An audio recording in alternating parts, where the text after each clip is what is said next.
walang ginikilingan, walang pinoprotektahan, walang kasinungalingan, serbisyong totoo lang.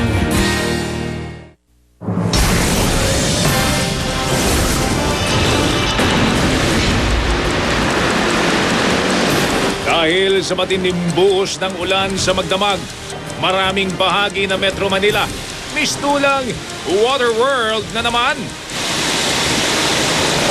Ilang sasakyan, lubog. Problema sa mga estero at kanal na barado ng basura, dumambad na naman.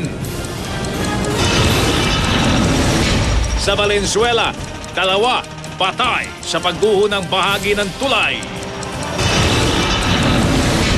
Landslide naman sa Antipolo, 2 bahay nasira. Mga residente ni-rescue pero may ilang ayaw pa rin umalis. Pagpasok sa klase, pahirapan, sususpindihin din naman pala. Kaya mga estudyante, tila mga basang sisiw nang umuwi.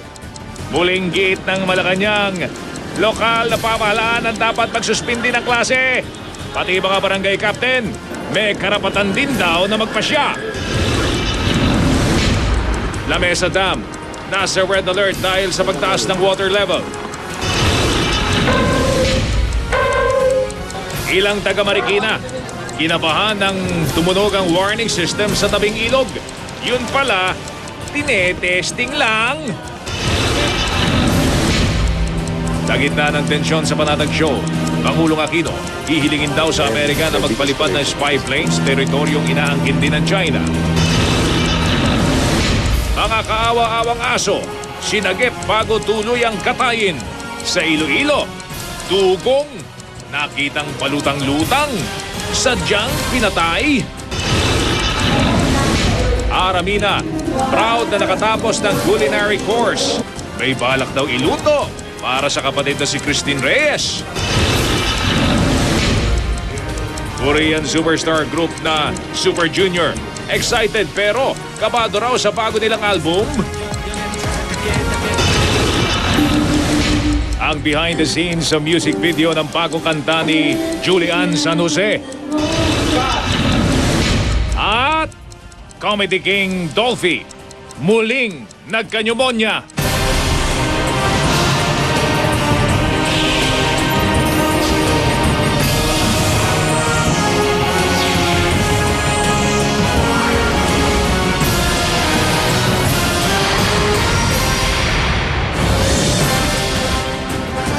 Lumubog sa bahayan taxi na yan, nakikita nyo sa gitna. Ayan, mga kapuso, kaninang madaling araw po yan, nakaiwan pang bukas yung ilaw, pero wala na yung driver. Tumaas kasi ang tubig ba sa Viluna sa lungsod ng Quezon, kasunod ng magdamag na ulan. Umusok naman at tumirik yan na halos lumulutang na SUV. Kita sa mga lalaking tumutulak na yan na abot dibdib ang tubig ba. Umulan ng malakas pero wala pong bagyo sa anumang bahagi ng ating bansa. Magandang gabi po. Nakaantamay ang buong puwersa ng GMA News and Public Affairs para ihatid ang mga pinakahuling balita kaugnay sa masamang panahon. Si Julio Segovia, nasa Valenzuela, kung saan may gumuhong bahagi ng tulay. Ang naging pagbaha sa Quezon City uulat ni Jamie Santos. Habang nasa Taguig naman, si Jam Sisante. Aalamin din natin ang sitwasyon sa mga dam. Si Bam Alegre nakatutok sa La Mesa Dam, habang si Cara David ay nasa Angat at Ipo Dam sa North Sagaray, Bulacan.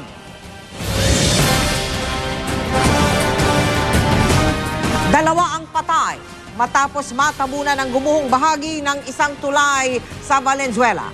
Lumambot daw ang pundasyon ng tulay dahil sa magdamag na pag-ulan. Kinihit ng lokal na pamahalaan na talagang delikado kaya bawal tumira sa bahagi nyo ng tulay. Nakatutok po doon sa mga sandaling ito live si Julio Segovia. Julio. Mel, Mike, magdamag na tuloy-tuloy ang buhos ng ulan kaya naman lumambot ang pundasyon ng tulay. Ito ang dahilan kaya naman gumuho ang bahagi ng bato kaya naman ikinasawi ng 2 tao. Samantala sa mga oras na ito, Mel, Mike, ay tuloy-tuloy pa rin naman ang paghuhukay sa tumabo na bato.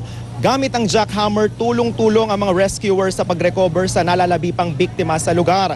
Bandang 6:00 nga ngayong gabi lamang nang makita na raw ang kalahating bahagi ng katawan ng biktimang si Rodel Puyog Sr. Nagmamadali sa paghuhukay ang mga lalaking ito sa ilalim ng isang tulay sa General T. De Leon sa Valenzuela pasado alas 9 ng umaga. Target nilang masagip ang isang lalaki at 3 batang natabunan ng pader na gumuho sa 3 bahay. May nakapagsabi raw kay Youth Cooper Kenneth Alferez na gumuho ang pader matapos dumaan sa tulay ang isang truck. Dahil sa laki at lapad ng batong tumabon sa mga bahay, kinailangan pang gumamit ng drilling equipment. Nabaon kasi ng buhay ang isang biktima na kinilalang si Rodel Puyog Sr. Ligtas naman ang kanyang mag-ina pero nagtamo ng galos sa iba't ibang bahagi ng katawan. Pero si Nelda Serrano, hindi na inabutan ng buhay ang 9 na taong gulang na anak na si Christian. Nasa pabrika raw siya nang gumuho ang bahagi ng tulay sa kinatitirikan ng bahay nila. Wala naman ako sa bahay na nangyari yun. Sana maganda lang yung mabubuhay. Wala naman dapat sisihin sa amin. Nagkataon naman pumasok ako sa trabaho. Maswerte namang nailigtas ng manugang ni Nelda na si Joan Bigtas ang 2 niyang anak. Sina Felix, 13 years old at bunsong si Denmark, 6 years old. Pero nagtamo ng sugat sa noo at muka si Joan. Niyakap ko po to, tapos nauntog po doon sa may bato. Naipit pa nga yung 2 pa ako eh. No, tapos yung buti electric pan nila nanay nakaharang doon. Tinulak ko lang. Tapos nakalabas kami 2. Si Felix, hindi mabitaw-bitawan ang hawak na rosaryo habang kausap namin. Nasa kusina raw noon ang kapatid na si Christian nang mangyari ang insidente. Doon po kasi kami nun sa may sala, nanonood po kami ng TV. Tapos po, bigla na lang po kami may narinig, akala po namin kidlat. Yun pala, yung bato po nalalaglag na. Ang bunsong si Denmark, baka sa mukha ang pangungulila sa kanyang kuya Christian. Sana po tulungan niyo po ako na makabili po ulit ng bagong gamit sa eskwela. Kasi po nawala na po lahat ng gamit ko. Mga notebook ko po, yung libro po sa eskwelahan. Tsaka po yung uniform ko. Ayon sa Valenzuela, danger zone ang lugar kung saan naganap ang pagguho. Nasa ilalim daw kasi ng transmission line ng mga bahay roon kaya lubhang delikado.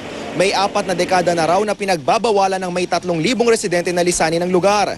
Pero hanggang ngayon, nananatili sila roon.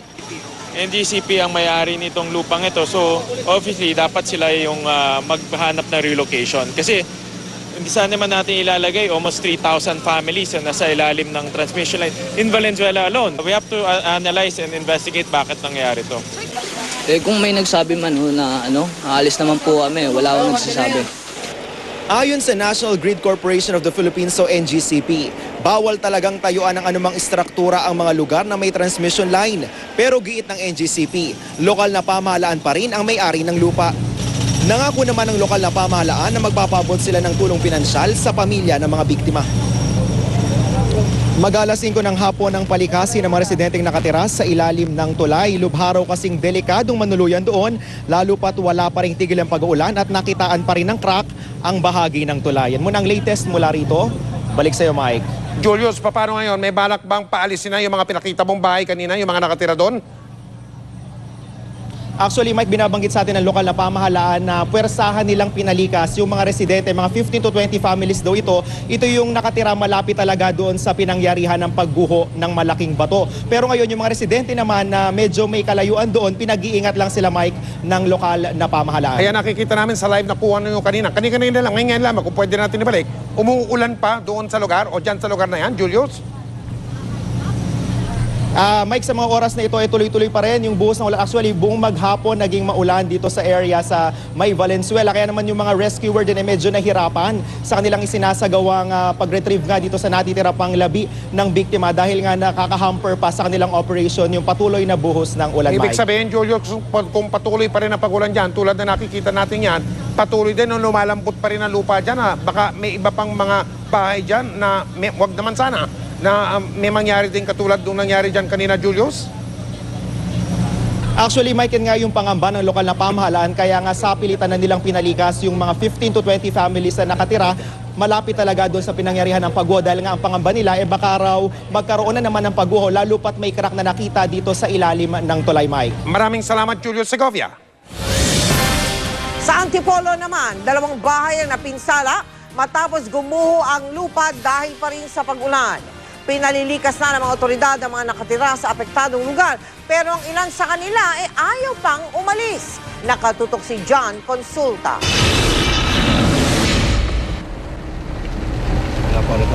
Kasama ang GMA News, tumulak ang Antipolo Rescue sa Sitio Tagisan 2, Barangay Mayamot, Antipolo City, kasunod ng report ng pagguho ng lupa.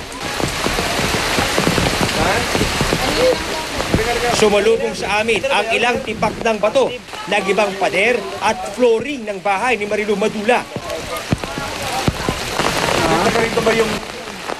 Inalalayan ng rescue team si Marilu para ligtas na makababa mula sa kanyang nasirang bahay. Baka matuso kayo nito, baka madulas kayo, matuso. Kwento ng kapitbahay ng si Feliciana Albania. Naglalakad siya mag-aalas 4 ng madaling araw nang bigla na lang daw kumuho ang isang bahagi ng lupang kinatitirikan ng bahay ni Marilu. Basta yung matinding lakas ng ulan nung mag-aalas 4, yan nang bumagsak. Muntik pa nga kung maano nung bakal.